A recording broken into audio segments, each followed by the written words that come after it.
செல்வி, என்னது? மாமா, இந்த ஊர் நல்லா இருக்கணும்னு நினைக்கிறீங்கல்ல? ஆமா, கண்டிப்பா. அப்படின்னா நீங்க என்ன கட்டிக்கிறேன்னு இந்த ஊர் ஜனங்க முன்னாடி சொல்லணும். என்ன சொல்ற? நான் பொய் சொல்றேன். என்ன பொய் சொல்றியா? ஆமா மாமா, பொய் தான் சொல்றேன். என்னை எப்படியாவது உங்களை கட்டி வைக்கணும்னு எங்க அப்பா ஆசைப்படுறாரு. அதுக்காகத்தான் காவா வெட்ட கையெழுத்து போடாம ஜனங்க வாழ்க்கையோட விளையாடுறாரு.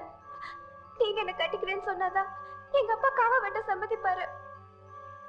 நீங்க ஜனங்க மேல வச்சிருக்கிற பாசம் உண்மைன்னா அவங்க உங்க மேல வச்சிருக்கிற நம்பிக்கை பொய்யிடக்கூடாது மாமா.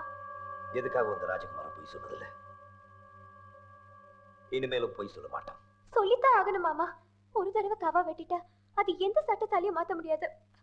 சத்தியமா சொல்றேன் மாமா, நீங்களும் வைத்தியரையும் கல்யாணம் பண்ணிக்கிட்டு சந்தோஷமா இருக்கணும்.